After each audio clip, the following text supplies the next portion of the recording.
this is not a grave that most people pay much attention to. And I'm Delores Hartman, and I am sort of being a teacher from the 1920s. Um, I actually have been a teacher, but I didn't start in the 1920s. I'd like to speak to you as a girls' training school teacher from the 1920s. And teachers at that point lived on campus. Women staff members couldn't work if they were married. So if you took a job there, it was like, at least for teachers, like other jobs. If you were a teacher and you got married, you lost your job. And so the teachers there obviously got focused on the girls as the primary focus of things. Here are buried the only two residents from the facility just over there, which isn't what it used to be, just west and north of where we're standing. These are the only two that never left Geneva. Okay. The facility was opened on March 14th of 1892 on land donated to the state by residents in this area, and it was named the Girls Industrial School originally. In 1923, the unicameral gave it the name of the Girls Training School because the shift was to more education. In 1967, it became the Youth Development Center Geneva, and in 1997, it became the Youth Rehabilitation and Treatment Center Geneva. And some of you remember those changes, probably. And it remained that until August 19th, 2019, when it was closed. Any girl up to age 18 could be sent to the facility because she was in trouble with the law. What that trouble was and how that worked changed over the years. You know, in the 1920s, she probably could have gone for shoplifting a piece of candy if somebody had chosen that, okay? It depended on the judge. By 2019, she had to have committed any number of offenses and been in any number of programs before she ever arrived. The average count in residents has varied over the years, but in the 1920s, the annual reports or biannual reports report that at about 150 to 200. And there were a lot of girls there, and the housing was quite different than it is now. When June and Clara arrived, the facility had that 150 to 200. Staff lived on campus, so you ended up with a community of about 250 people. And it became a community all on its own, and many people who were there labeled it as family. And there are letters included in old biennial reports to the Board of Control, the state reports, with letters from girls about how much it meant to them, and they had to, you know, convince the girls you can't come back if life gets hard. You have to go out and make it. And in the 1990s, Richard Wayland received, if some of you remember Richard Wayland received two different letters from an elderly woman who had been in the facility in the 1990s. For all I knew, she might have known June and Clara, who was so impressed in her later years what the facility had done for her that she sent some fairly large checks for what they called the Student Welfare Fund, which provided things the state didn't. So there, you hear what you hear, but there were a lot of people who really felt like the facility became a home, especially in these years. Now, let me see, so I go on here. Clara Alexander over there was born on December 9th, 1910 in Omaha. She came to the facility in March of 1925. So she was 15 or thereabouts, probably 14 actually. and she died 3 years later in January of 1928. Many girls came to the facility and stayed until they were 21. They did find some homes for some of the girls, but a lot of them stayed there until they were of legal age. June was born June 10th, 1913, and she entered the Geneva facility a year after Clara died. So Clara died in 28. She came in 29 and died a year later, in May of 1930. When they came to the girls' training facility, the superintendent was Lena Ward. Her assistant superintendent was her sister, Sudie Ward, which is probably not something we would do today. Clara lived with other black girls on campus because housing was segregated. There are pictures. The oldest picture that I'm aware of was in 1908, and it is in the canning facility, and there are black and white girls there. So it appears to me they worked together, but they didn't live together. The census tells us that June lived in a dormitory with Maud, Frida, Marjorie, Mildred, and Theda. Other girls, that would have been her group. And I can't determine where these two girls specifically lived. None of the buildings exist today that they would have had then.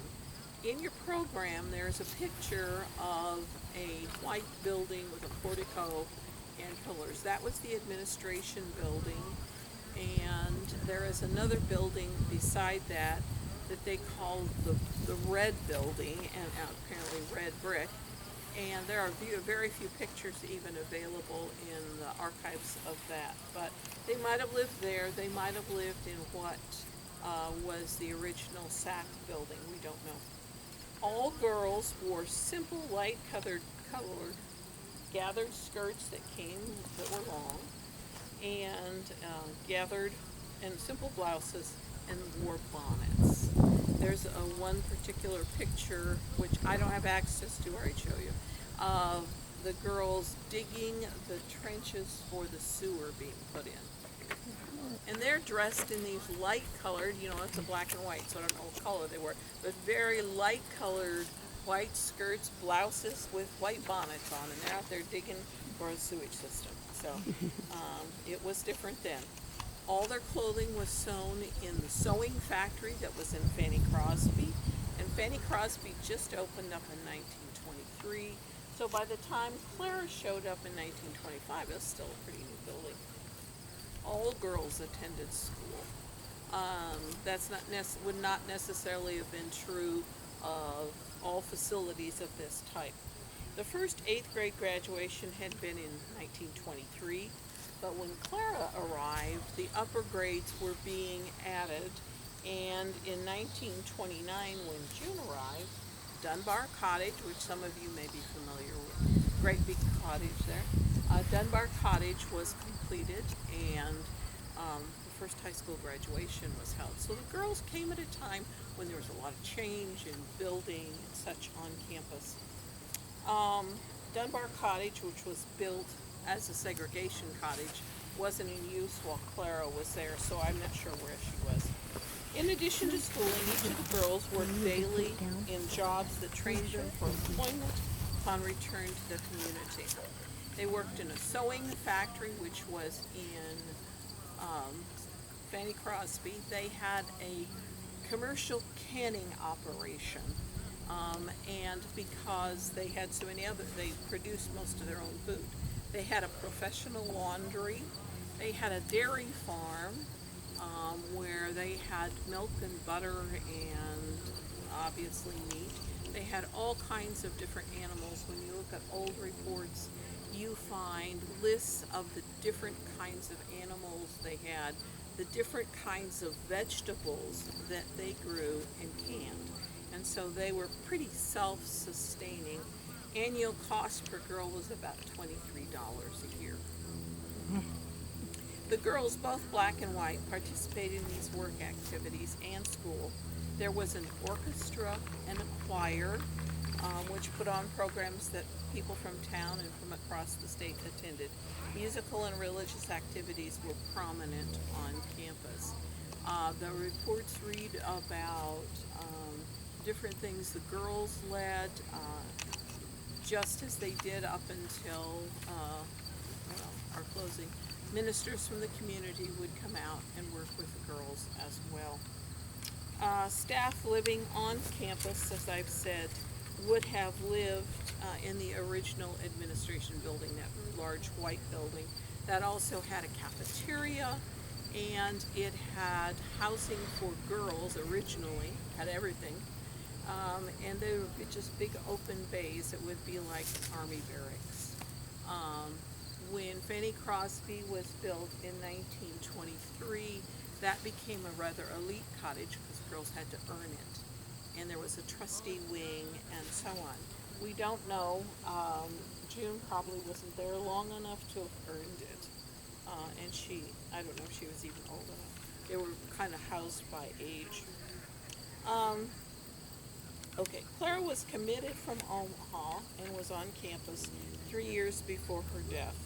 Her parents were both deceased, and in the annual reports, it was interesting. They had to report like how many girls had one deceased parent, how many had two deceased parents. That is not something that's gone into later reports. They would report what they were convicted of and other kinds of things, but not that kind of detail. There was no infirmary on campus, but there was an on-call doctor from town who attended to their needs. Clara suffered from pneumonia, and she died on January 4th when she was 17 years old. A funeral service was held in Miss Ward's apartment in the administration building. 3 of Clara's family came from Omaha for her funeral. We don't know who those people were. A quartet of black girls sang for her funeral, which would have been very normal in that facility. I doubt that they could pull together 4 girls. They had a lot of musical activities. When Clara was buried here, she was the first black buried in the Geneva cemetery. June Meade was committed from Trumbull. Her family had lived in different parts of her family lived in Oak and Dorchester, Tamora, Hastings. So she was from around this area. Her father was a farm laborer. When she died, her parents and all seven siblings, attended her funeral. She was the second oldest, and her youngest brother was about 4 years old when she died. June died from erysipelas. I don't know if you've ever heard of erysipelas. It used to be really quite dangerous because they would have outbreaks of it, and numbers of people would die. It involved a lot of pain and swelling and red blotches all over the body. Historically, erysipelas was dangerous, but today antibiotics take care of that. Didn't do June any good in her time. And she was sick like that for 7 weeks. That had to have been hard. The Reverend Harold C. Capsey, the minister of the Geneva Methodist Church, conducted both services on campus. The state owns 6 lots right here, but it's never needed the other 4. Superintendent of the facility in the 70s and 80s, Don Best, had the markers, replace the simple markers with the headstones, and whoever's been the superintendent since then has made sure that flowers are put on them on Memorial Day. Clara and June represent the diversity of backgrounds of girls who came to Geneva for health, education, structure, and what early superintendents referred to as moral training. Clara came from an urban area, had a family who cared about her, but no parents. June came from a fairly large family with a rural background. Each had problems that brought them to Geneva as delinquents. But in Geneva, each was offered schooling and vocational training that many girls in the 1920s era might not have had access to. They are a reminder to me of how much every girl who came to the Geneva facility was a person in need of stability and structure, instruction, respect, and compassion. They did not have the chance to grow up and live out useful lives. Have any questions? Are these the only two from These- YRTC that yes. are buried here? Yes, absolutely. To my knowledge, none others died. If they did, it would have been probably before 1900. And they just died while they were there. They died while they were there, and of course Clara didn't have parents. Both had family members come for their funeral. June had a pretty good sized family, but so there's a lot of things we don't know about them, and those, especially when you're in a correctional facility, there's a lot of stuff you can't get to, and there's a lot of stuff I could have gotten to 3 years ago I can't get to now. So, but I hope as you walk by you will think about them. I always think it's kind of lonely to be out here. Do you know when the rules changed about the marriage status of the teachers? Oh, in the country, some of those things changed. Probably by the 40s, you were beginning to see changes like that. Because it was just women at first and no men? No, men taught, but men could be married. Oh. In fact, in a lot of towns, the school was fairly small, and if a man came to teach, every eligible female was checking out whether he was eligible or not. So he'd be a good catch, and at least we hope he would be a good catch. But yeah, the rules, and you may not know this, some of the rest of us might. World War II changed a lot of things for women because the men had gone to war. So they let women do jobs they didn't let them do before. You mentioned segregation. Was there a lot of, they did not live together, but they went to school? It appears from pictures that they weren't separated all the time. Now, I'm sure that varied from time to time by the person in charge and so on. Segregation ended in 1955.